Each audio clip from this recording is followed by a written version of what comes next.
There was a point in the game there where we were taking shots, and we brought the team together, and offense and defense together. Typically, you don't have an opportunity to do that in a game. It was a timeout in the field. I think it was to review the fumble, yeah. And I said, we talked about going into a big heavyweight match, and you're gonna take shots. And one of the things about playing in a game like this is you have to be willing to take punches, and you have to not flinch when it happens. And that was a great example. That was the first time we were taking shots right there. 14 straight points, and not proud of that because we literally gave it to them. We handed them the ball, and we're going to get that fixed. But then to see the response of everybody involved, see the guys make some big plays, the big catch by Olave on offense, but then just to see the defense just impose their will, it was unbelievable to see the response. And that was the first time I've really felt, it was a little bit in the Wisconsin game, but that we were reeling right there. And now we had to respond. And our backs were up against the wall, and we did. And so to win a game like that was not clean, shows the toughness that we have because, you walk out of that game thinking, we probably could have won a lot bigger than that. But Penn State's a great team. They did a really good job. But at the end of the day, we got to take care of the ball. And, I said it to one of the coaches, maybe it's been a little too easy at times. And this was hard today. And we learned some lessons, and now hopefully we can grow from there. Over to the left. Bill? Ryan, how'd you like your first playoff game? Well, it was about what I expected, which was, from the beginning to the end, it was you couldn't take a deep breath at all. I felt like you were holding your breath for 60 minutes of football. But that's what you expect when you play a great team like Penn State. I mean, they came out and they battled really hard. They got really good players, really good scheme. And but just to see the toughness of our guys, it was really great. Can you go through the decisions on it might be long, 4 fourth downs. You went for it twice on fourth down on the second scoring drive. You punted near the 50 on fourth and short. And then obviously the last one where it looked like Justin got nicked up. Yeah, so I guess we'll take them back and then help me through it because my brain's probably scattered right now. The last one, it was 4th and 4. Didn't want to kick a field goal at that time and have a low trajectory field goal get blocked at that point. I didn't think it was smart. And it was 4th and 4. And at that point, running the ball doesn't eat the clock up. We had been running the ball in the fourth quarter because I felt strong about the defense, and I felt like they were playing well, and we needed to eat the clock and kind of get out of the game is the way I felt on offense. So I wasn't as aggressive. But that 4th and 4, it was a chance to shoot the ball in the end zone. And they came with a blitz. They did a really good job with it. We didn't pick it up. I would have liked to see Justin just throw it away, obviously, to not take the hit. He was trying to make a play. And those are the things that happen. You make the decisions, and you do the best you can. The next one was the one at midfield.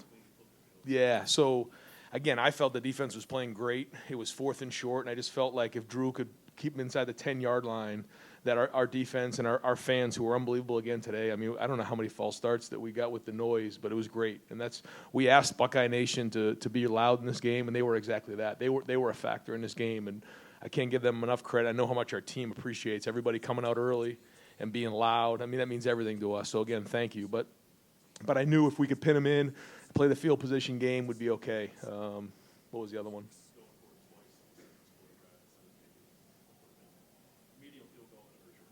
Yeah, I felt like we were rolling pretty good at that point. I felt like we were moving the ball well. And I just felt, those are times to be aggressive in the game, and those are four down territories. And with our offense, we should convert in those moments. The one at the end of the half, I just felt like we were in a great place, and then we got a penalty, and we took a sack, and I was like, you know what? Let's just get out of this thing before it gets ugly. It's 14-0. We're kind of reeling a little bit. It was kind of a hectic first half. We're moving the ball good, but we fumbled the ball there on the 1-yard line, and we had a penalty, and it was like, okay, let's just regroup at halftime. So those are, yeah. Front row right there. Tim? Yeah, real quick, Ryan, 2 quickies. How is Justin Fields at this moment? I mean, he carried the ball more than ever today. Yep. And we saw him get banged up there near the end. And then number 2, what is it like to get your first goal, which is Big Ten East championship in your first year as a head coach and for this team? I'm not going to sit around and think about it too much because we still got so much football ahead of us. But it's a tribute to these seniors, and to see the seniors play the way they did today and how much it meant to them to play their last game in the Horseshoe and to send them out with this kind of win was huge. I think they all know how much football is ahead of us, but it is a huge feat to for this team to get a shot to go to Indy. And so many of those guys played great today. But how about Justin Hilliard? Somebody who just he spent a lot of time in his program, put his his heart and soul into it, and then to have the play of the game with that interception, I couldn't have been happier for him. There's a lot of guys who made a lot of great plays in this game, and but he was one of them that really stuck out to me. Oh, yeah, he's good. He's good, yeah. Yeah, I mean, he's a warrior. I'm telling you right now, he's tough. Like you said, he ran the ball today. He extended plays on third down. He's got a heart of a lion. I love that kid. He's tough. It's the middle of the week. Is this an anything goes kind of day? Did you have any kind of conversation with him about that he might be leaned on? Yeah, he knew, and he was up for the challenge. And again, some quarterbacks, they look at you sideways when you start having those conversations. He doesn't. He looked right back at you like whatever it takes, coach. And I mean, you talk about a tough kid. He is tough. Over to the left. Bill? Well, what's going through your mind when you have a 21-0 lead? Things seem to be going okay, then it's 21-17 and you're self-destructing. And do you think that having this adversity will help you in the long run? I absolutely think it will, because we haven't really faced that before. And now, it just goes to show you, if we take care of the ball and move the ball, who knows what the rest of the game would have looked like. But we didn't. We literally handed them the ball on 2 straight drives and gave them points. And we still win the game the way we did, which is just unbelievable. But, this is something that we have to learn from, and that could have cost us our whole season. So the stakes are high in a game like this, and so we have to learn from that. Your mindset during that span? Well, it was how do I get these guys together? And, we have to draw a line in the sand and say, okay, enough's enough. And, we're taking shots here. And so, we had that timeout where they were checking the fumble, and I think the referee said, I think it's a fumble. So we rallied those guys together and just, hey, listen, what kind of response are we going to have? It's the leaders and the older guys, and to their credit, they responded in a big way. Over to the right. Dennis? Ryan, I don't want to suppose things, but you seem really fired up after the game like this. Did you learn things about the team today that you didn't winning every game by at least 24 points? Yeah, for sure. I think when you win games like that, you know your team, but you don't see them in that environment. You don't see them with everything on the line. I mean, you talk about everything on the line. Everything's on the line at that moment, and everything's reeling. The momentum's going their way. You can feel it. And at that point, how do you have the strength to then turn the tides and get the momentum back towards you? That's not easy to do, and they did it. And again, I'm proud to be their coach. I'm proud to be part of this thing. It's a special group, and that's what happens when you play in a game like this. It's not pretty. It's not always going to be that way. But if you just keep swinging, that's life. And what a great lesson for our guys to learn. Over to the left. Steve? Yeah, Coach, your defense, I think, only gave up 60 yards, I want to say, in the first half, something along those lines, maybe a little bit more. But the turnovers kind of put them in a tough spot. And then at the end, you get the negative plays. You get the sacks. And Chase Young in particular, 3 sacks today, coming back off of a tough situation for him. Thought about the defense and Chase Young. Oh, my gosh. Again, I just think Chase Young deserves to be in New York. I mean, how dominant of a player is Chase Young? And the impact he has on the game is just unbelievable. And the defense in general, I thought Sean Wade did a tremendous job on Hamler. He's a really good player. I thought, again, Akuda and Arnett were excellent. Pete Werner had to match up against Freiermuth all day. I thought he did a good job with those guys. We did a good job up front. I thought Baron Browning flashed at times. Malik was fighting. I mean, they were all in there, really working hard, and they won a line of scrimmage. But like you said, it was gritty. And when you look at the game at halftime, looking at the statistics, we were 250 total yards offense. I think, like you said, maybe 60 yards of total offense on the other side. Yeah, 4 first downs, and it's only 14-0. And you're like, my God. But you can get in those games, and it can be so frustrating, but you just have to keep swinging, and it's not going to be perfect, and that's life. And it was just good to get an ugly win like that. Third row right. Teddy? Ryan, what's your philosophy on Michigan? Are you just a pure week-to-week guy, or have you been talking about that team all season and preparing for them in any way? Yeah, we live it every day. The team up north is something that we talk about every single day, and the best way to respect the rivalry is to work it every day, and we do. And so, once this game got over, we are going to enjoy this one. I mean, this was a hard-fought win, the top 10 team, really well coached, but quickly we transitioned to that rivalry game, which means everything to us. Over to the left. Doug? Ryan, specifically, again, the 4th and 5 early on where you call the quarterback run for Justin. I mean, you definitely could have kicked the 43-yard field goal there to try to go up 2 scores. Was there any hesitation in your mind, or did you? There was, but I try not to second guess in those moments. Trust your instinct and go. And you know what? If it doesn't work, you're going to get second guessed. But I thought the look was right. We got him in man-to-man coverage. Everything about it was right. If I didn't get the right look, I was probably going to bang a timeout and think about kicking the field goal. But it was good.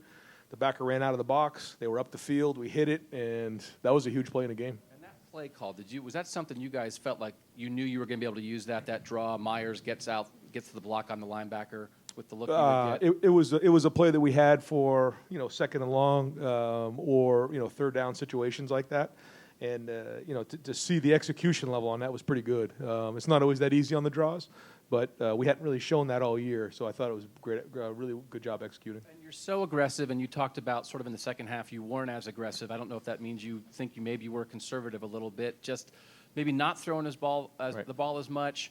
Is that just believing in the defense? Is that feeling like, man, this game is a little bit hectic? I'm not sure here. What's the thought process? It's everything you just said, Doug. It's that it was a little hectic. We were kind of turning the ball over. Our defense was playing strong. I talked to the guys, listen, we're still going to try to be aggressive, but we need to get some first downs and eat up some clock here.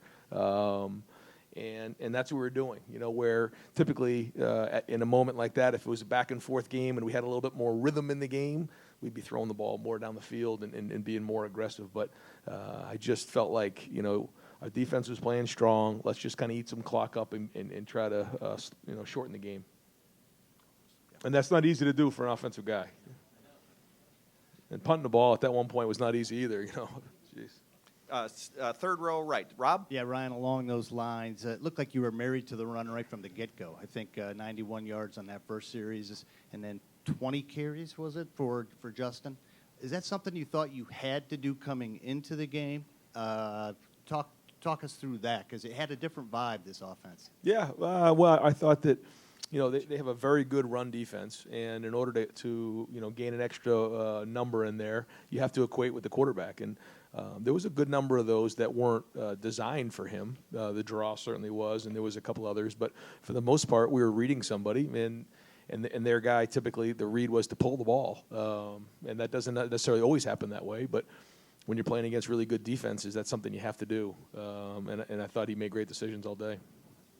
To give future opponents a look, something else to think about. Does that factor into this at all? No, this is all about winning this game. Yeah. A lot of Olave with the catch in the end zone there. Was that unbelievable? I thought he and KJ, those two big throws and catches were huge in this game. We're looking for explosives in that area, and huge play.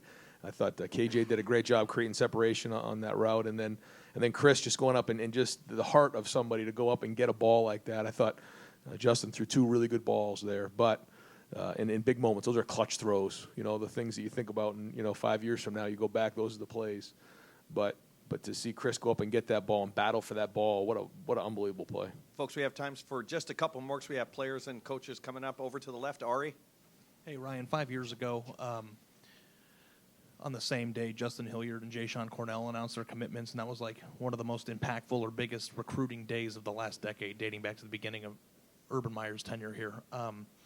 To see both of them, take the long way to production in their careers, some injuries, some moving positions and whatever, but both of them made a play that ended a drive when you guys needed to stop big time. You mentioned what Justin did, but can you reflect on, what a fifth-year senior can mean in this program and somebody who has overcome what both of those guys have overcome to be put in these positions? I mean, I couldn't put it into words. There's so much that goes into what you just said, and it's a great question because, Justin Hilliard and JaySean Cornell are two guys that are their men in our program. And to have the maturity of guys like that who are, 22-year-old men, in the same room with 18-year-old guys who just came out of high school, there's such a different maturity level. And to have guys like that who just keep fighting and swinging, and their journey may be different. Devon Hamilton's another guy. His journey was different. And as you grow up and you start to work through some adversity, you work through, like you said, injuries, you work through different things, you get calloused, you get tougher, you learn about yourself, and you get what you saw today, which was unbelievable plays by both of those guys. And, that was a huge reason why we won today. Ryan, when you have – I think the school of thought sometimes is that if a player gets to his fifth year in your program, something went wrong. And this is your first game this year where you guys were sweating late into the third quarter, and I'm wondering – when you're in a game like this, to have fifth-year seniors, is that an important thing for you? And how much of an impact can a guy who's been in this program that long make in these types of games? Yeah, I don't think that's in fact the case. When you have a fifth-year senior, that something's gone wrong. I love having those guys around. I love having fifth-year seniors around, guys who have been around, and you don't have to worry about them. With academics, you don't have to worry about them tonight enjoying a win. I mean, they're going to go home. They're going to be with their friends and family and people they love, and they're going to be here Sunday morning, be ready to go. I mean, Brandon Bowen's another guy. He's a child. I mean, he's a man, and those guys really help you, especially this time of year. Just the maturity level, and I love having those guys around. Last two questions. The fourth row left, Chuck. Yeah, in football, you see this generally sometimes where a second-string quarterback has to come in mid-game and he thrives some. What complications are going on there that you saw today? Well, I think that I don't know too much about the situation there with their quarterback Levis, but I think he was a little bit stronger running, so they kind of leaned on some of those quarterback runs. And they were kind of pounding it in there and got a little rhythm going. But that also, I think they were feeding off of the defense who was, bought those couple turnovers on us. And that was kind of part of that momentum. And then, once we put our foot in the ground there and stopped it, we kind of got it under control. And again, I can't give enough credit to our defensive staff, Jeff Halfley, Greg Madison, Al Washington, Matt Barnes, and then obviously Larry Johnson. These guys have done an unbelievable job on defense. They have great relationships with the players. The scheme is off the charts. They put guys in a great situation. They make great adjustments, and they motivate these guys at a high level. And to see those guys play the way they did today, they get all the credit in the world. And last question, Clay. You talked a little bit about the benefit of being in this kind of game. What do you think it will mean next week to have been in a slugfest?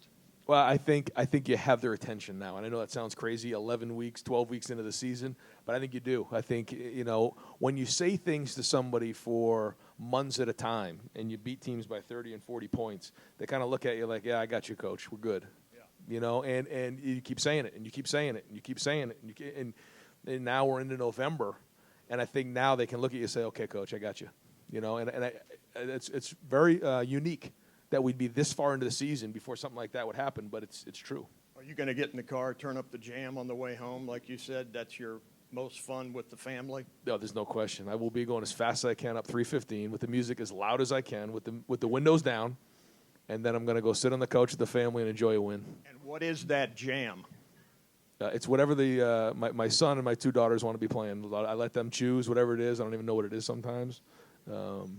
I like a couple country songs, and the one that we play in the locker room is "Ballin'," and I'm not sure who sings it, but that's our celebratory song in the car, but also in the meeting. I mean, in the locker room with the team. So you'll be grinning from ear to ear. Yes, I will. Yes, I will.